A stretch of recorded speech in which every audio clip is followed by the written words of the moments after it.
Welcome back to another episode of Egg, Ammo, and Adventure. To all the members of the Liars Club tuning in, pull up a chair because the truth is about to get a lot more optional and a lot more dangerous. The stakes are high, and today the ice is even thinner than ever. As always, I'm Steve Larsen, the meat doctor, but today I'm just trying to stay out of the doghouse. I finally found my co-host. I caught him wandering out of the timber during shotgun season, and I swear, he looked like Paul Bunyan and Sasquatch had a 50-year-old baby. However, he's still out there tracking down the big one. I've been looking forward to this episode for many years now. It's time to buckle up. We aren't tracking deer or processing meat today. We've holstered the weapons, put down the knives, and opened the mics to the real authorities, the command center. The reason we're even allowed to leave the house on weekends.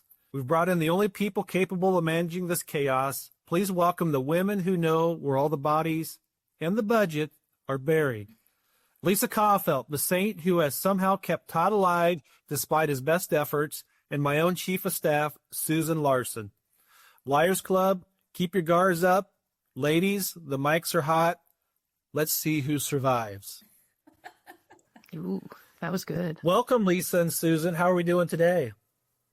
Good. Doing well. Yeah. Thanks for the intro. Yeah, that was great. I'm feeling really kind of cocky and powerful. Well, nice. Well, let's start off with some easy stuff today. So, Lisa, let's tell us about yourself. Where'd you grow up? How'd you get to where you're at today? So, let's see. I'm a city kid. So when Todd introduces himself as the country boy being trapped in the city, that's me. That's me. Are you the city girl trapped in the country then when you're married to Todd?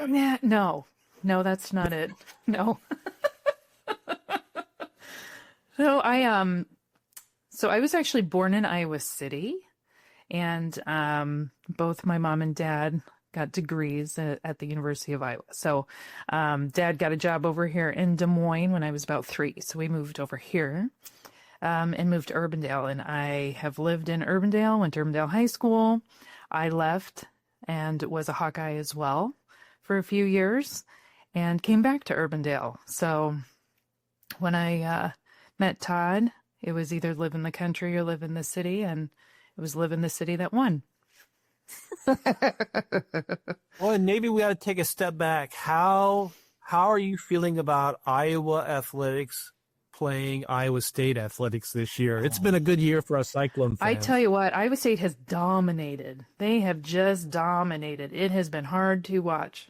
But if you're a Hawkeye, right? Yeah, well, of course, as a Hawkeye. But they have been fun to watch. Like, they've been pretty good games. So it's good to see so much talent in Iowa. You know, we don't have like a professional team, so it's nice to kind of see those college athletics be really competitive and have that rivalry back and forth. Agreed. Well, before we get to Susan, what was your degree in at the University of Iowa? This is always one of my favorite questions. I have a degree in geology. So I did not go to school saying I want to be a geologist. I went to school kind of as an open major, but I really liked math and science, and took a geology class as just a gen ed, and really, really liked it. So took another one.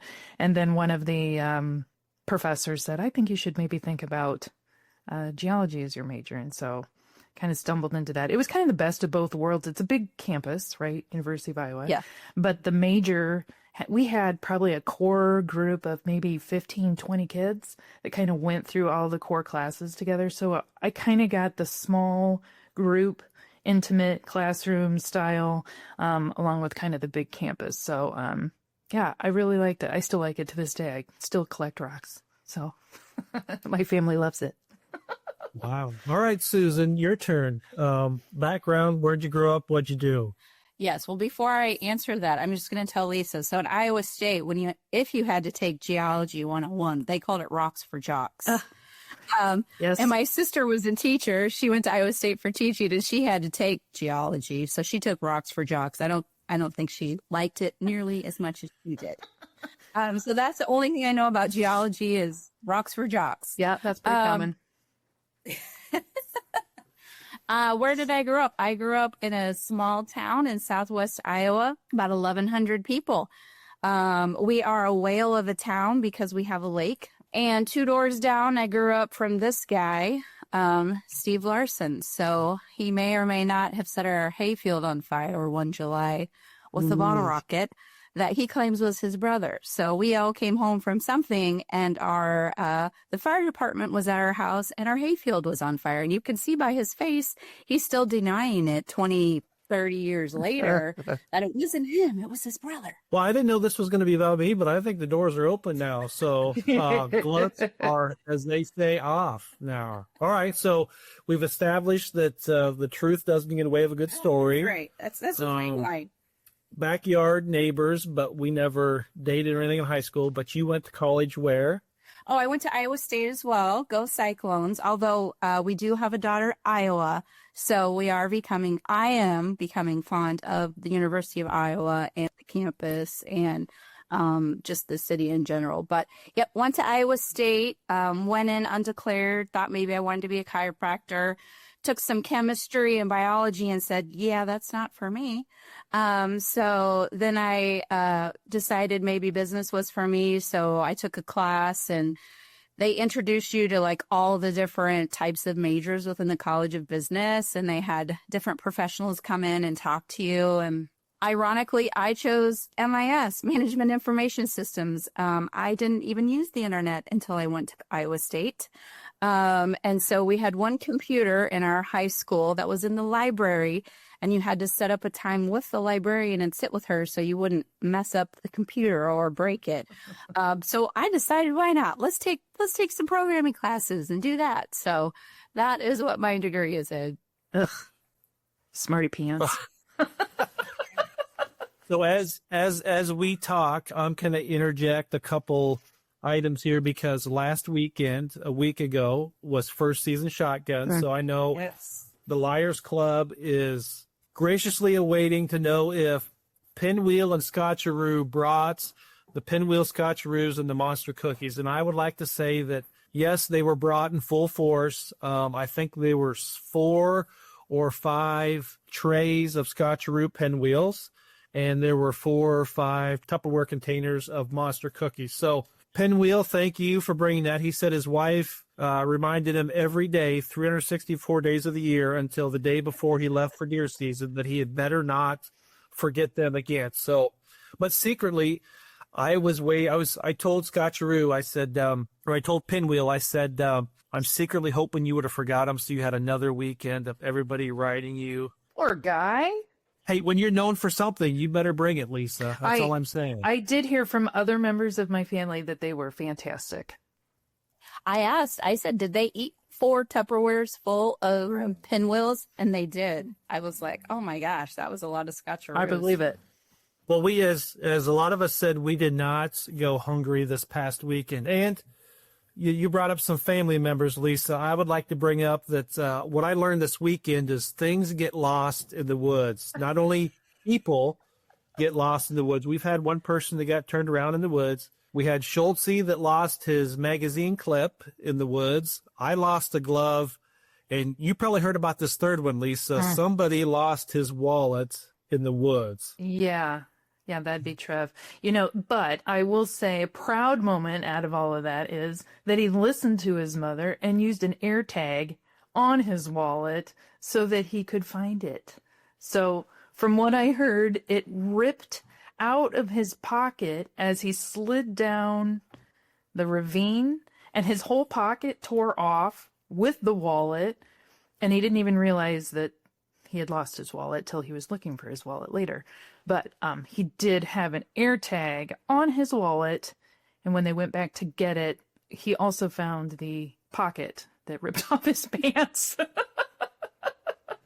So does that mean that you may have a family member that can be a little forgetful? Is that why we find to put air tags on? I mean, I might have one or more family members.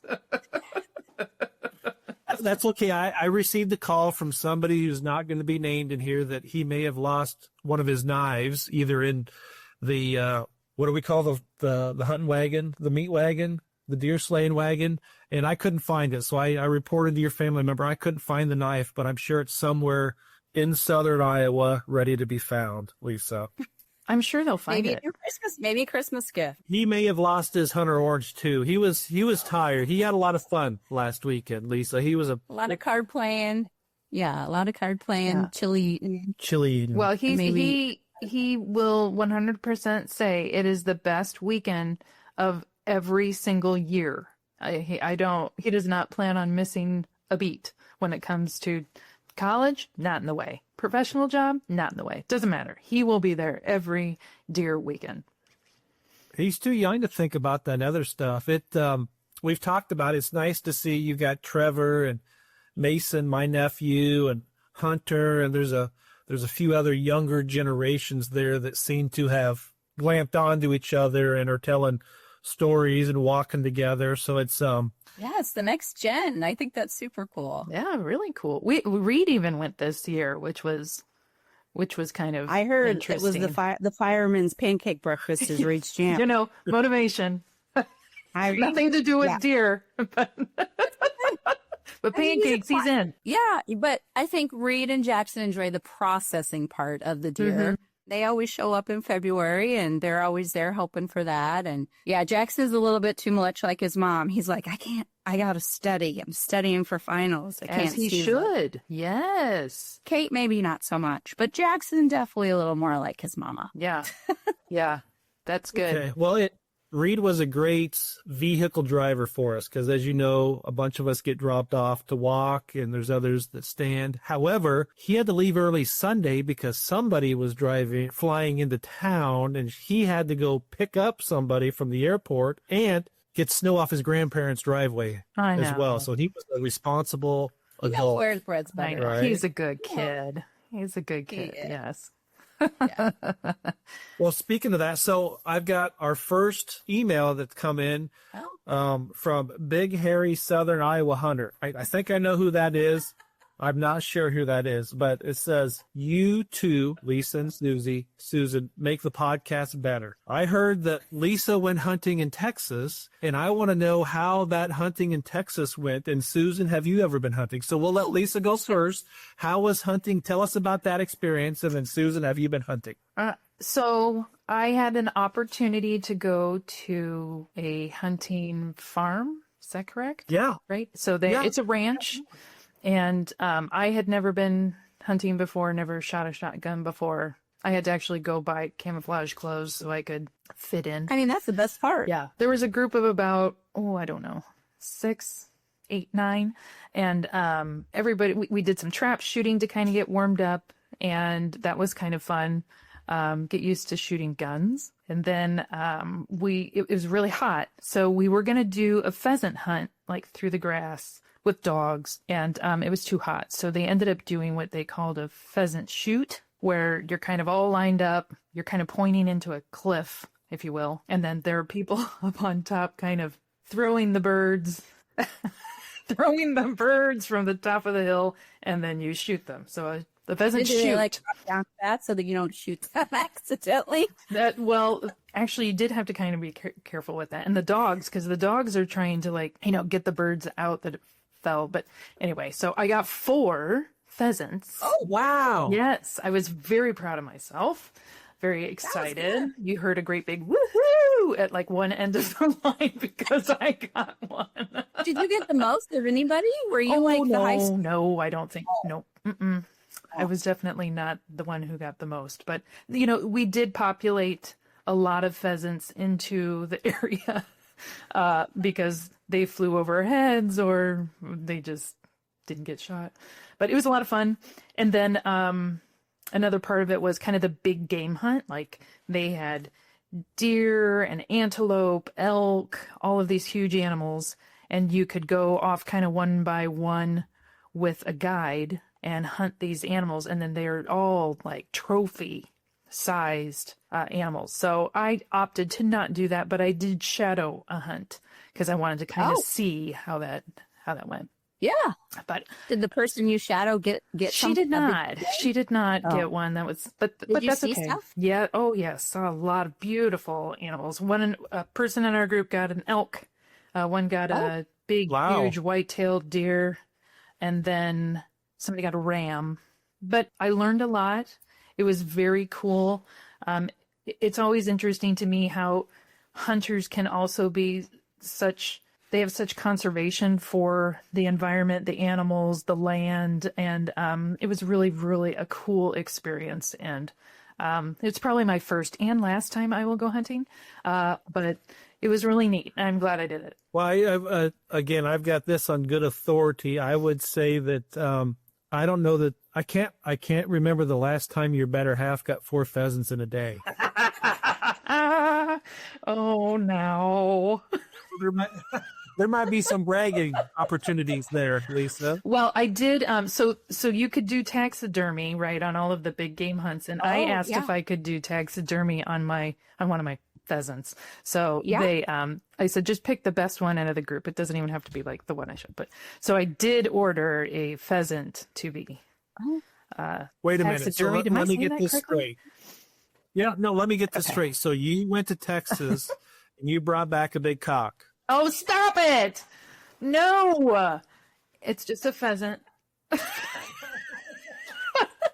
You know what is funny is that everybody there was like, Lisa, you should really pick something huge and then go on the hunt and then have it, stuffed or whatever and mounted so that when people came over to your house, they'd be like, oh my gosh, Todd, look at that huge elk. That is amazing. And he would have to say, well, nah, it's actually Lisa's. I love it. I'm not opposed to that. It was tempting. It was tempting, but I decided not to. Susan, have you ever been hunting? I don't think so. One thing I do know about Lisa that I've always admired about you is you do shoot, though, or you used to, in an indoor firing range, right? Mm-hmm. Mm-hmm. Yeah, we should go sometime. Well, I know. So Steve took one time Steve and I had a date day. And so the date day was broken up into, we went to Boone to the Halls Roots indoor shooting range. And I took Central Iowa Impact, who was on the podcast. Yes, yep. Matt and Shannon's Halls Roots. And so I took the safety class. And then I was like, I like Law and Order. I'm not going to lie. It's like my relaxer.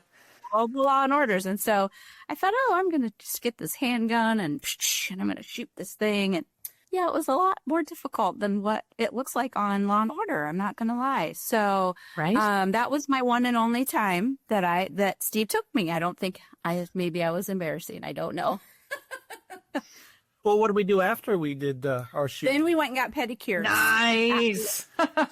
Yes. So, yes, we each picked an activity, and so it was a good balanced day. But yeah, no, I just found out somebody that I work with has her concealed carry, or she did. I guess we don't need them anymore, but at least in the state of Iowa. And so I was telling her about you, and so we're in the middle of a big project. So I was like, when we have time to actually eat lunch, that would be a fun lunch activity. We could go and relieve a little stress. So what was your favorite part of like doing that? What got you into that rhythm of going and shooting over lunch? Oh, I can't say that I can call it a habit or anything. I don't know. I just wanted a handgun. And I wanted to be able to protect myself. I think more than anything, I wanted to know what to do if I had to, or if I was put in a situation where I would have to use it.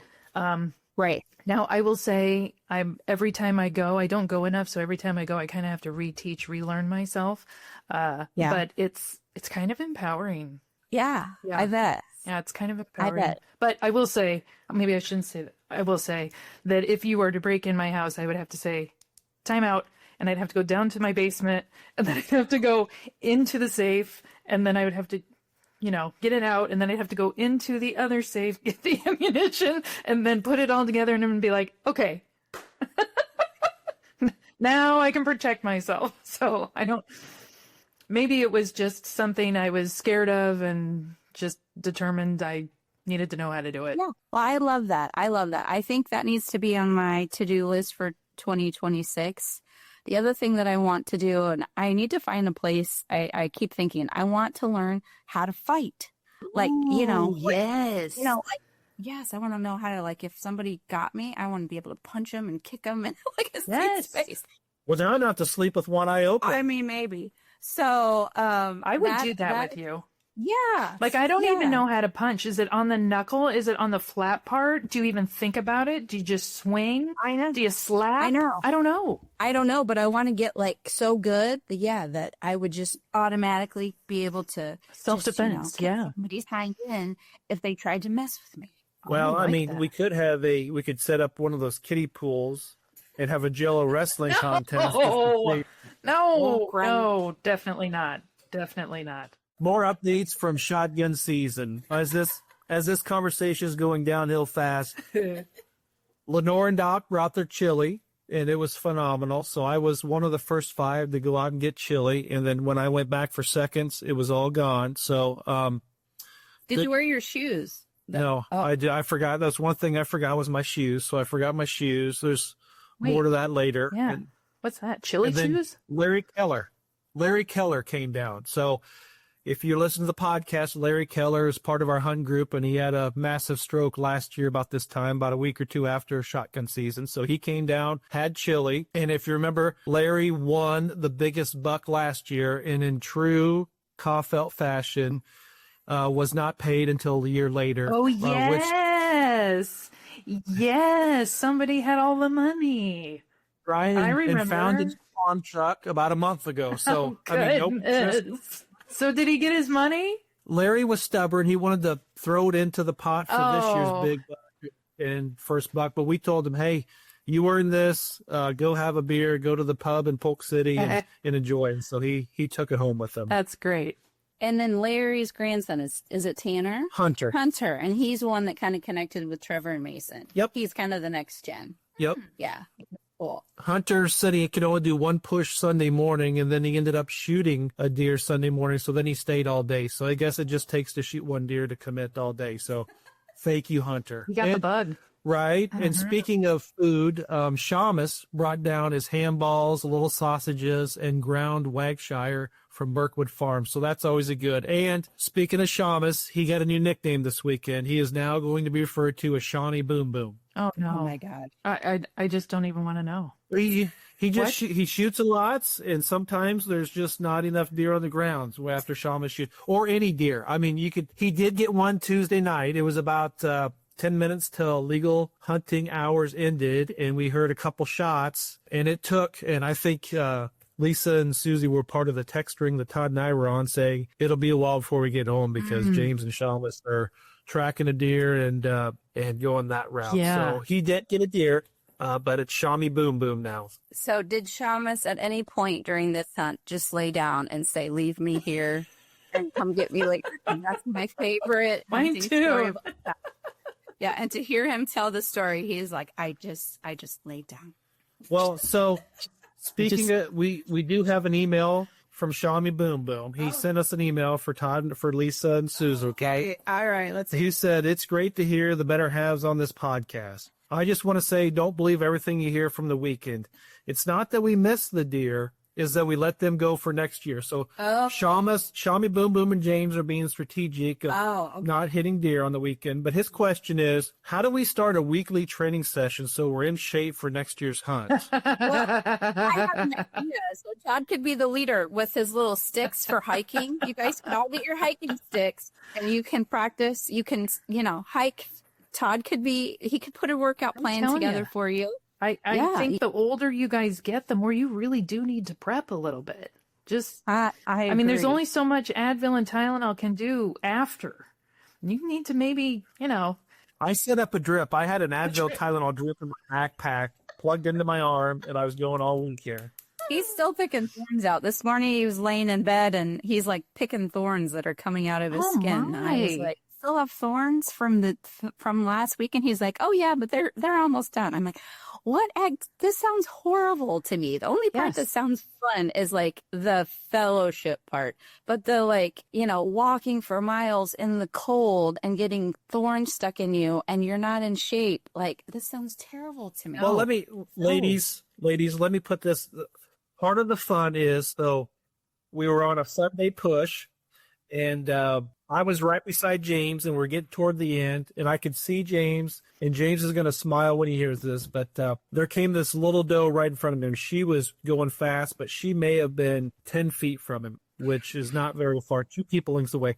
And I watched him shoot at this doe and miss completely, and then look at his gun, and then he looked up and saw me watching him, and he just put his head down and started walking forward. So part of the fun is watching. Ladies, I'm going to tell you that I can't escape that because the first push on Doc's timber, I was one of the standers, so I was standing, and this doe came up, stood right in front of me at about 30 yards, pulled up my gun. I shot twice, and she's still looking around.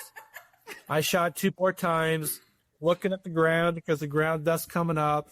I may have said a few cuss words. I shot 2 more times. She saw me and then ran off. So that is the most expensive deer that I have never gotten in my life. That was 6 shots. And somebody beside me said, I don't think you hit her. She's running off pretty good.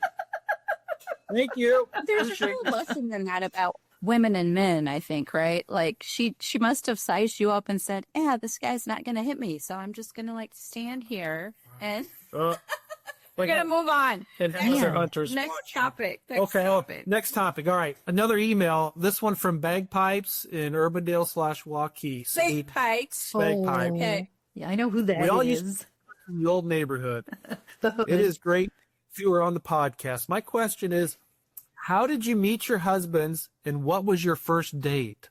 Oh, bagpipes. This is a good question. I'll start. You go, Susan. I'll start. So how did I meet my husband? Well, so Steve and I, obviously, we grew up in Southwest Iowa in this little town called Anita, A-N-I-T-A.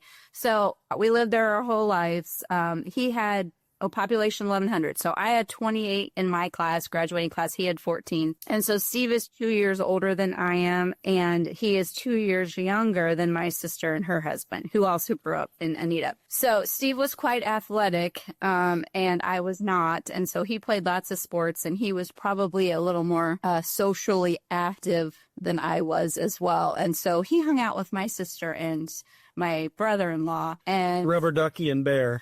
Yes. And so apparently I just actually heard this story. He told me this when we were in Colorado earlier this fall. So we've been married 26 years. And the reason that he even asked me out was my sister, they were at a party and with a fire and, you know, probably some alcoholic beverages that they should not have been drinking at that age. And I think my sister came over and said, you should ask my sister out. And so that is, and he said, really, you think she would say yes?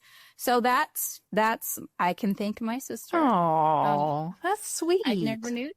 Yeah, we've been married 26 years. I didn't know that. So I called her up out of the blue. The conversation lasted 2 minutes, and then I hung up because she said yes. Once you get your, I learned in sales, once you get your answer, and you just let go. I'm done. Look, although we went to a small school, like we went to church together, and we knew each other, I don't ever remember having a conversation with you till you called me up. So I was a junior and you were a freshman at Iowa State, and he called me up on the landline and asked me out, and I was like, sure. And then he literally hung up. That was it. There was no chit chat.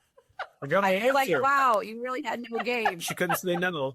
So where was our first date? Oh, we went to Creston, Iowa with my sister and her husband in their 92 purple Camaro. Nice. Which I know. I laugh now because they just bought a 92 purple Camaro in the last probably 6 months. Yeah. And now Love I see. it. So my sister and I sat in the back seat, and Steve and my brother-in-law sat in the front seat. And those seats are so small, Lisa. I was like, how did we rode in that comfortably? She was like, I know. We were real skinny back then. I was like, I know. What restaurant did we go to? But we went to the Naughty Pine in Naughty Creston, Iowa. Pine. Yeah, yeah. And I'm going to tell a story that my mom probably would not like me to tell. But so after we went to the Naughty Pine, we drove to Atlantic, which was the big town. Ooh. And for some reason, we drove through Hardee's. I don't know why we drove through Hardee's because we had little had dessert. a meal, but Little dessert. maybe, Little you know, they Frosty? have those. No, that's Wendy's. Well, they had those, Ice cream cone. There they you had go. those cookies, you know, but so there might have been some beer in the car. And I was like, oh, I like ice cream. I was not aficionado at drinking. So I got this vanilla ice cream cone, and then I had beer, and I thought, well, I like Coke and I like a Coke float. So I'm going to pour this beer in my ice cream cone. and I'm going to have an ice cream float. And the beer went all over my pants. Oh, no. And my sister started yelling at me, was like, you are going to get me in trouble with Mom. She dragged me out of the car, made me go into Hardee's, dry my pants, wash them, and dry them. So it was not very cool. I was like, I knew she was the one for me there. then and there. You know what? I really went home after that. And it was like, well, he's probably never calling me again with my ice cream beer float. But anyway, sorry, Mom. Oh. It happens. It happens. I am impressed at how much detail you remember from that. Well, it was tremendous.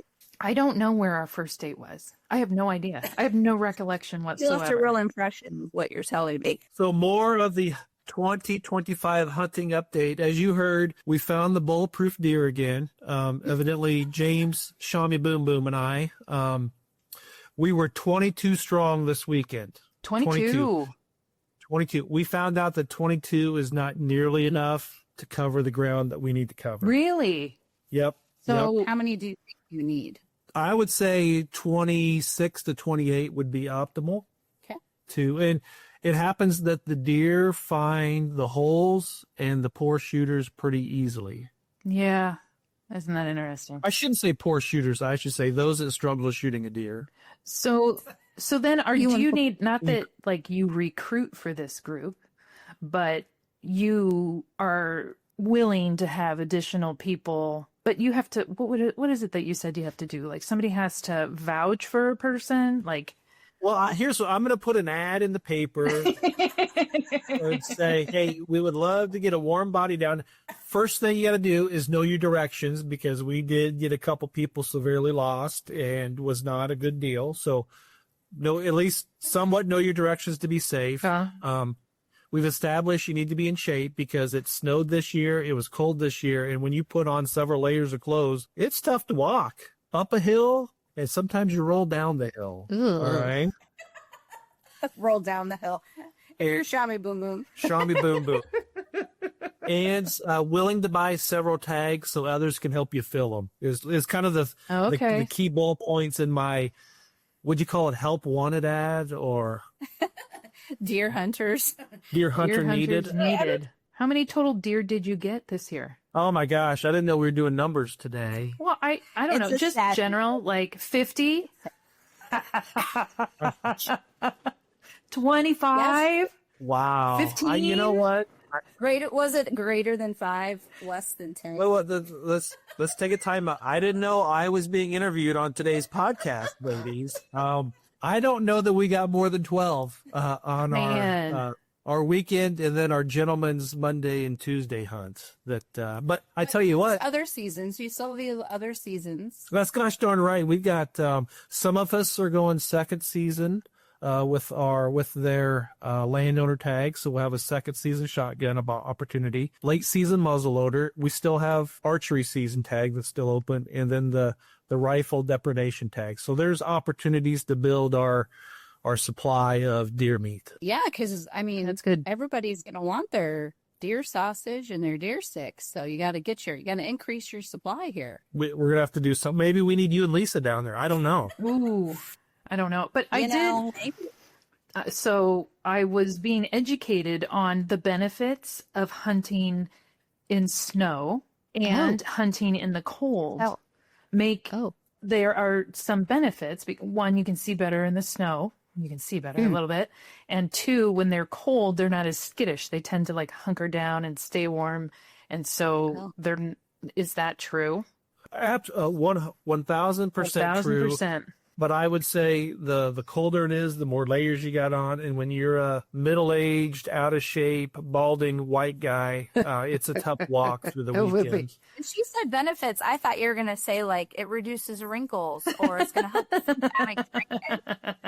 That's really what I thought this was going. I was like, well, if it does those things, I might be more willing to try it. It does all those things plus more.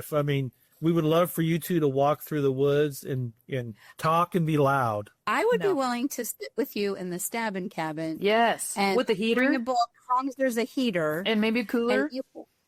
And a cooler, maybe a bottle of wine. And I'm not going to shoot anything. No. So I'm just going to read and have some wine. And then you can sit there and we can have some There's a lot of stipulations here. I don't know who's winning and who's losing. There's a chandelier in there, so it got moved out. I mean, there needed to be place. Yes. Oh, have you seen those TikToks with the wives who go hunting with their husbands and they like are unwrapping something really, really loud? Or they like pop a top on a beer and the husband's just looking with complete distraught and glare like, what are you doing? We're supposed to be quiet. When you bring so wine funny. that just, has the top where you Screw top. There you go. Screw top. Yep. See, We could be quiet. Yeah. Speaking of quiet, Moving on. I've got another email here from Rubber Ducky. Oh, Rubber Ducky. Wow. It says, I love it when women are part of a podcast. There's a rumor that Susan is the party sister based on Susan may have overserved herself with some wine. One What? time One I time. overserved at a family function. And now everybody thinks that I'm the secret party sister. I am not the secret party sister. Well, just wait. So let me add to that is when it's 8 o'clock at night and Susie lays on the couch and says, why is the world spinning? Hey, to be fair, our family Christmas starts at 8 and ends at midnight. So it is, a 14-hour marathon. So Steve ran and got the trash can really quickly. And she's like, why are you bringing that in here? Because the world is spinning, sweetheart. Oh, Hey. my. I never did throw up, but I did go to bed early while everybody was still here. Now, they had been here for 12 hours in my defense. So And everybody was asking, at one where's point, my mom was like, where's Susie at? And my sister was like, she was tired. She needed to go to bed. But then the next morning, my dad was like, are you feeling better? No, You can't hide here's anything Rubber in Ducky's family. question. Here's Rubber Ducky's question. My question is, Susan and Lisa, are you the party siblings in your family based on this information? No, 100% I am yes. not. No, 100% Really? yes. Yep. Yeah? Yeah. Unfortunately. tell Snare. I'm No, not, we that have isn't a Ian's proud voice. badge or, no, I'm not really necessarily proud, but it is a truth. Well, what's your drink of choice then? When you want to have a good time, socialites, talk, what's your drink of choice? Well, see, now listen, there's a whole list and schedule. It depends on what atmosphere. It depends on where we are. It depends on, there's certain standards. Like I don't go to a hole in the wall bar, which I love. I love the hole in the walls, but I wouldn't ask for a dirty martini. Like that's just not the place you would ask for a dirty martini, but I love a good Time dirty and place. martini. Yeah, Oh, but Really? I like just a cold draft beer and a mug, frosty mug. Oh, that's good too. Really? What? Like a good Do you glass have of a- wine, like some bourbon. Do you have are you an Depends. IPA girl? Are No. you a lager girl? Are you a light beer girl? I'm just a light beer girl. Light beer. Me Yeah. too. Though I don't know. I've started to drink more of the IPAs. Todd really likes IPAs, so sometimes like the hazy IPA, that's not too bad, but it's that It's like drinking an evergreen tree, Lisa. I can't do that. it's the hops. Some of them are just too hoppy. Yep. I don't like it. Not a fan. Those Coffelts don't have a sophisticated palate, is what I've heard. I've seen him drink a little bit of everything, I'll admit. Just a little bit of everything. Yeah, no, yeah. Who asked that question? Who asked that? That was my sister. Rubber Oh, gosh, I was getting personally offended, but it wasn't even for me. No, it was for me. That was because Christmas is upon us. So I this year I'm see. going to make. Kate and I are going to make homemade eggnog, and we're going to have one that's just Ooh. eggnog and one that's dirty eggnog. Man, the So, Larsen house is the house to be at for Christmas.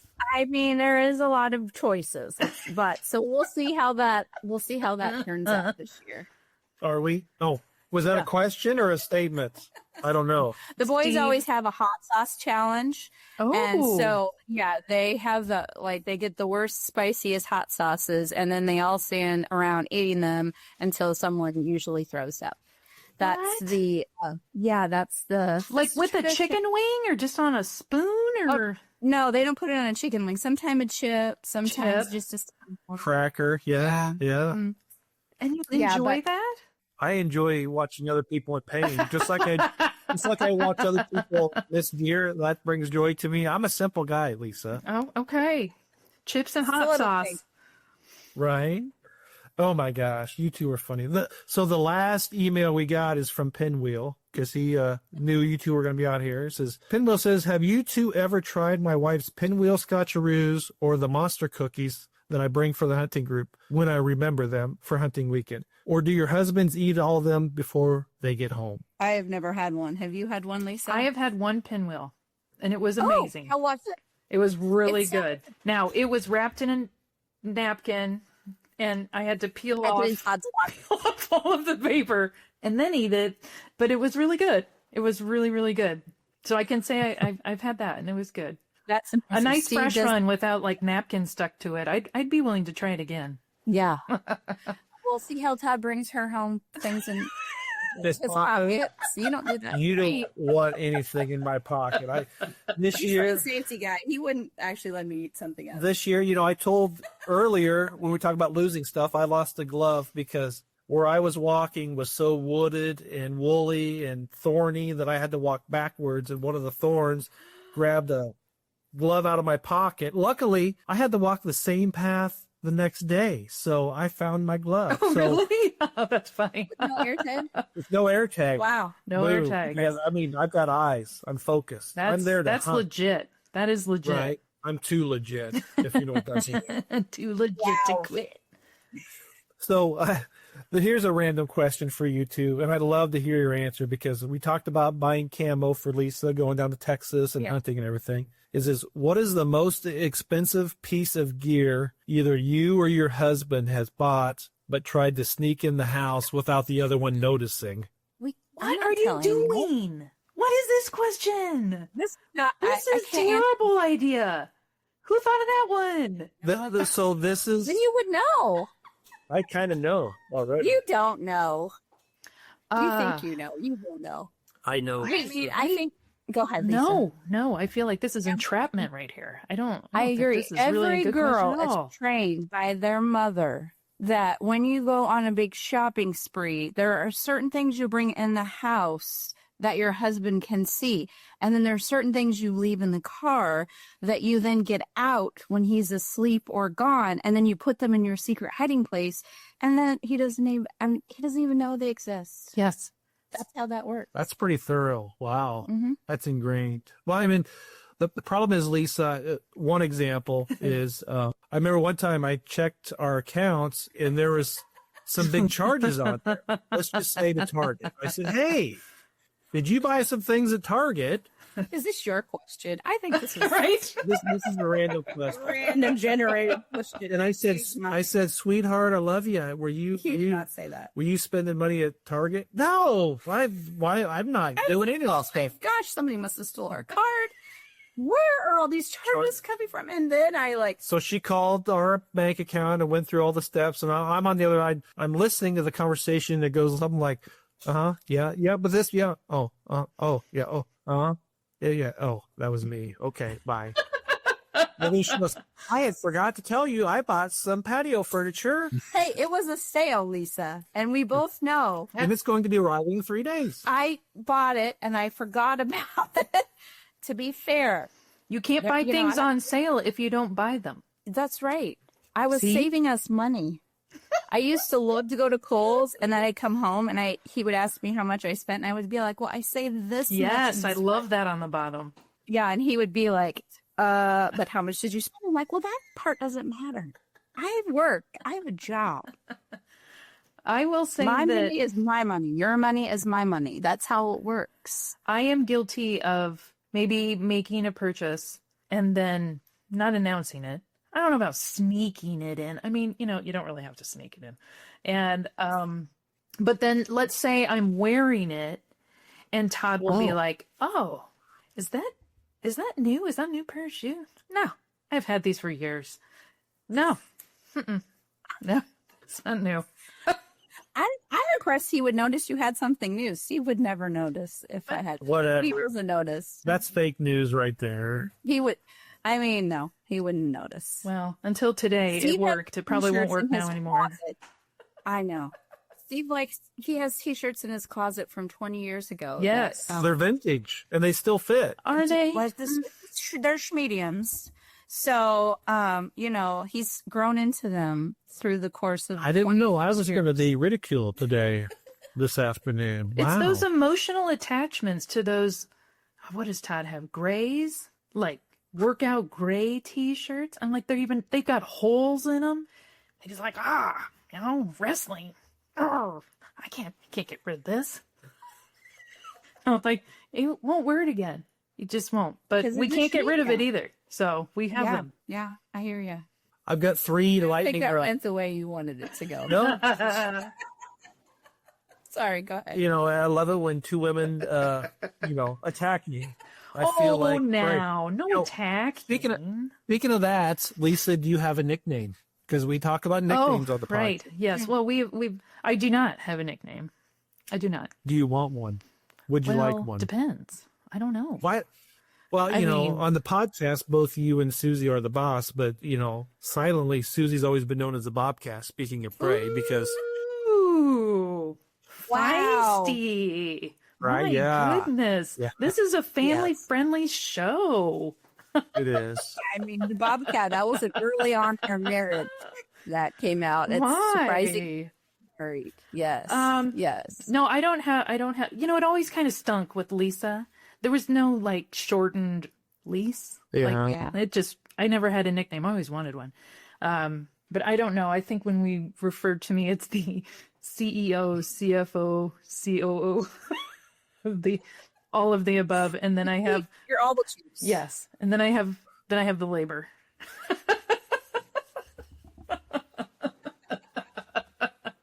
I love it. I love it. No, Wow. I don't have a nickname. I'll have to think about that one. You can't give yourself a nickname, all right? That's rule number 1. Hence the Bobcat. Well, listen, there's no competing with the Bobcat. I know. I don't even want to be in that category. It's got no animals. There is. The next time I've got time in the stabbing cabin or the whacker shack. No, I don't want you thinking about me. Oh, gross.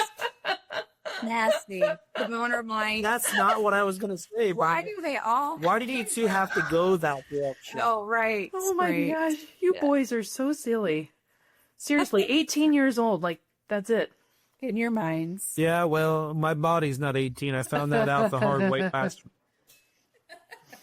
All right, so 3 last questions I have down are, who's the better shot? Lisa or Todd? Steve or Susie? Oh, for sure I would be. Yeah, definitely Todd. I'm not good. Lisa, I've seen your husband shoot, so answer honestly. I think maybe Lisa. I'm going to pick Lisa. I mean, you know what? It's a date. Let's see who's the better shot. I am willing to do competition to see who's a better shot. I'm down. Yes. I'm down, but Ooh. we're going to have to practice because I'm not good. Winner picks losers pedicure colors on their feet, on their toes. I don't know There that you I can go. get Todd to do that. I just don't.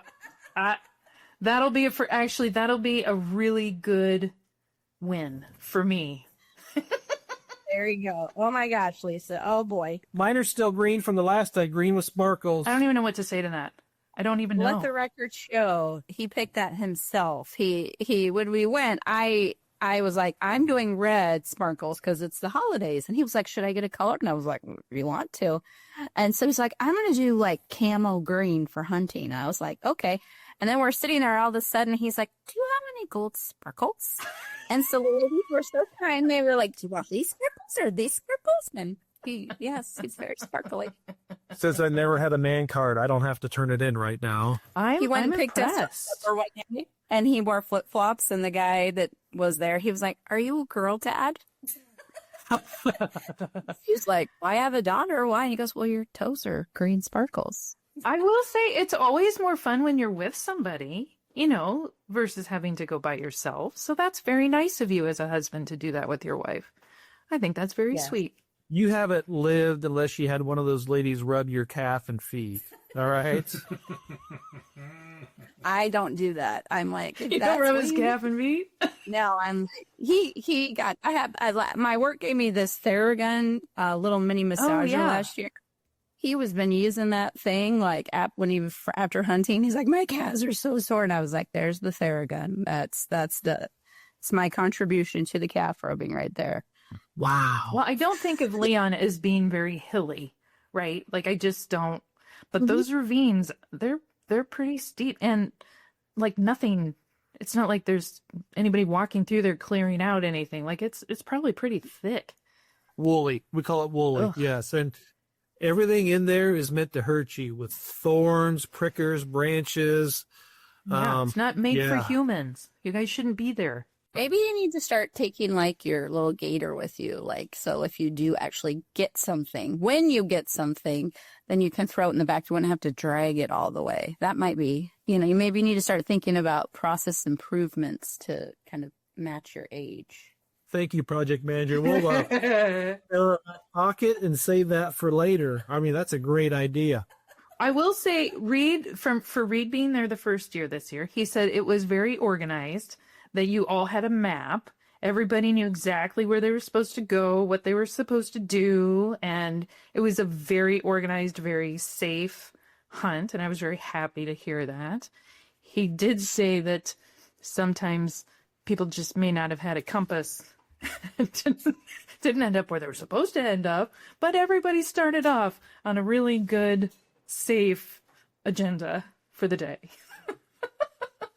Well, that's how we know if we want you back next year, is if you make it out this weekend, then you come back.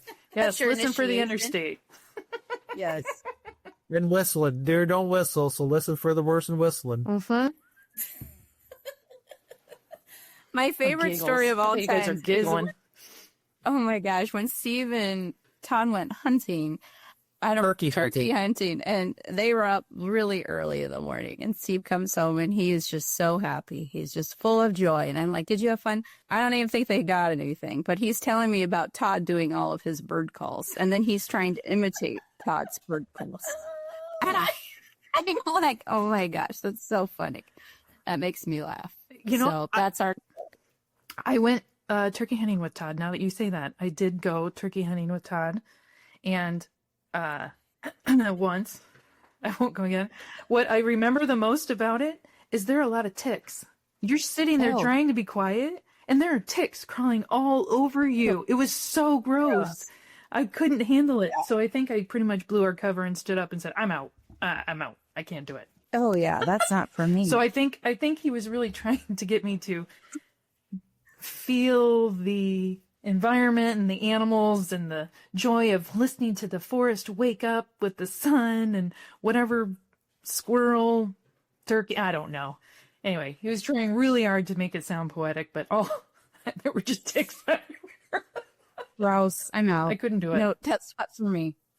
Oh my gosh, you two. I mean, it's not bad, is it? No, we need Next you. question. We need people to go out there, though, and a game that Todd and I call Find the Tick. They're always over you. No. Oh, gross. Right? Nah. That is gosh. All right, so strike against. Yeah. We are coming up on the top of the hour, which means we're getting close. So one thing that we like to do, and you two have been doing this all episode long, is what other questions do you have? When your husbands go off and away and turkey hunt, pheasant hunt, deer hunt, whatever. What questions? What do you think other married ladies would like to ask their husbands when they go off and come back? What is your favorite part of hunting? Is it the actual hunting part, or is it the being, in relationship with people that you love and admire and, that you get to spend time with? Wow, that's a big one. Woo! So I never grew up hunting. Right, I didn't start hunting Susie bought my first gun for me. Nice. What a good wife. Yes. 870 Remington shotgun was it my birthday or anniversary? I don't remember now. I think it was my birthday. But we had just had Jackson, so that was, over 20 years ago. That was a long time ago. Mm-hmm. And so that's got me introduced, and I went to graduate school with some guys that did quite a bit of deer, pheasant hunting, turkey hunting, all that stuff. So went back home, Southwest Iowa. A friend by the name of Pee Wee who is now in, I think, South Carolina, North That's Carolina. not his real name. That's his nickname. The Let's just nicknames. clarify The that. nicknames. For the listeners. So we'd go back there, and he was single at the time, and a bunch of us go stay at his house, and he was a local bartender, and he would make us drinks that were that much whiskey and that much water or Coke and pop, Pepsi, whatever it is. So that's when I first started going hunting, and then we were neighbors in the neighborhood, right? And I don't know how, I can remember to this day, I don't know how we got on it. We were in who was across the street from the Dre's? The Roadies' backyard having a party, talking. And I must have said something about hunting, and all of a sudden this guy comes up and says, "You're a hunter?" And I said, "Yeah, I dibble and dabble." "Well, what are you doing?" And so Todd was really I still had friends going back to Southwest Iowa. I said, "No, I can't this year, and we'll see about next year." And then how I know how long I've been down there, and I talk to Todd about this all the time, because I never met Gary. My first season was the season after Gary had passed. So Todd and I talk about that quite a bit of, what would your dad say about this? Or what would your dad do about this? Because I had never met Gary before, and I wish I would have. That's one of my biggest regrets. I should have went down there sooner. But Todd's mom's been a blessing, letting me stay at her house the first couple years, which was great, and her making chili. And, the one of the two big things she looks forward to is deer season, and get to talk to Lenore every year going down there and whatnot. And to me, it's less about the deer and more about just the fellowship and playing cards and staying up too late and making fun of everybody that do dumb stuff or miss a deer, because when you miss a deer, there's 4 or 5 people that see you miss a deer, no matter how close or how far away it is. So it's again, we're doing our conservation part to make sure the deer population stays under control and do it in a safe, responsible way, which is awesome. And it's the older we get, the longer the weekend it is. And now we're at that age that you two may not believe this, but we're the responsible ones, right? So we've got to make sure, right? We've got to make sure things are coordinated and safe, and everybody wants to come back. And that includes the copious amounts of times we talk about food plots, about planning where we put the deer blinds, and scheming and skyming of how do we get deer cameras up to see what's going on and things like that. So being a scientist, a lot of that plays into my mind of the planning and the execution, and what do we get from that planning and execution in deer numbers or turkey numbers or pheasant numbers, whatever the hunt is. That's awesome. So that's a very long-winded answer right there. Well, my question is, what keeps the drive going? Like, let's say you're on day 10, sitting in the deer stand, watching the cameras, just, they're there, and you just don't see them, or they don't come. Like, how do you just day after day after day of not getting anything? What gives you, like, what is it that you have one more day? It could be today. It could be today. Like, what is that makes you keep going? That's a great question. I'm going to answer it in 2 ways. The first way is what Shamus told me a couple months ago, right? Because he had his blind and he had a camera, and there was a really big deer that came at a certain time every day. He was in his blind and that deer came, and he thought it was 40 or 50 yards away, and he got on it and he missed it, right? And we made fun of him because it was more like 20 yards away. But what Shami Boom Boom said, he goes, "I've been in the military, I've been trained, I've been doing all this," because nothing prepares you when either that monster buck or that deer come in front of you, because your adrenaline goes, you start to get nervous, you start to shake, you got to calm yourself down, but nothing prepares you for when that pheasant pops up out of the brush, because you don't know when it is, or that you call that turkey in, or you find that deer. And for me, I'm not a trophy hunter. I just shoot anything brown that comes across my field of vision, or shoot at, as we've learned. Again, if you follow the podcast, I'm in my 3rd year where I have not shot a deer yet. You'll get one. Yet, right? Yet. So what keeps me coming back, Lisa, is, the ride down to Leon, when we're talking about what are we going to do, how are we going to plan this, what's our strategy, how are we going to execute, getting down there. and then you're sitting and you're waiting and you're just looking around and everything's quiet and everything sounds like a deer. The grass that rustles, you're looking around, nope, that's not it. Or, you're sending a text to whoever's in the beard blind with you. Hey, you see anything yet? No, not yet. And then when it comes across, then hopefully you get the chance and the opportunity and put it down. And when it doesn't, you're like, all right, we got to go out next time because, if I'm not there tomorrow, by golly, that deer's going to walk by that blind. But I believe you. Can't be there every day. So it's just a strategy and an execution, and hopefully you come out on top. You really, it seems more of a brotherhood or a fraternity or something really. Yeah, that's a good way to explain it. Like all of you just have this bond with each other. And it's really kind of cool to see it growing. I mean, people come and go, but you guys have had some really solid people for a long, extended period of time join your hunting group, and it's kind of cool. Kind of cool to watch that. Well, grow. absolutely. I mean, it was weird not having Chris there. I mean, Chris was there, but he wasn't able to hunt because of issues that were going on. So it was weird not having him there. And then, like I said earlier, having Trevor and Jackson and Reed and Mason and then Hunter and that younger group, seeing them kind of come together and get the fever and the itch and want to be a part of it. And it's fun. It's good to see. Yeah. Yeah. I didn't grow up in a hunting family, city mouse. And there was a time where I hated Todd going hunting because I had 3 littles at home and I would just absolutely hate it. And now that they're grown, we have more time and I actually enjoy the solitude.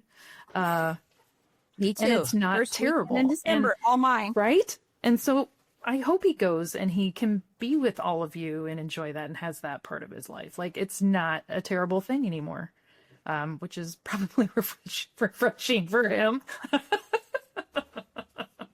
Oh my gosh. But the thing I love about it is the multiple generations, right? Because I think it's so good. I think men in general, they don't spend a lot of time in community. And so this is a way for them to do that. That's, like you said, kind of like a fraternity. And so I think it's really great. It makes me happy that you have it. yeah, me too. Me too. Well, good. All right. Well, thank you, ladies. Let's wrap this episode up. And that is a wrap on what might be the most dangerous episode in Ag, Ammo, and Adventure history, the Wives Edition. A huge thank you to Lisa and Susan for joining the podcast, setting the record straight, and reminding us that while we might be the captains of the ship, they're definitely the ones steering it. To my co-host, if we're lucky, we might still have keys to the house when we get home from hunting tonight. If not, I'll see you in the deer blind. To the Liars Club, if you enjoyed this episode, tell a friend. If you didn't, it's not my fault. I don't know what you're talking about. I wasn't there, and I didn't do it. If you don't hear from us next week, send help or just send snacks to the garage. Remember, we want to hear from you. Send us a note at agammoadventure@gmail.com. Until next time, keep your cooler stocked, your aim true, and your alibis watertight. This is Ag Ammo Adventure, where the truth is optional, but the chaos and the wives are mandatory.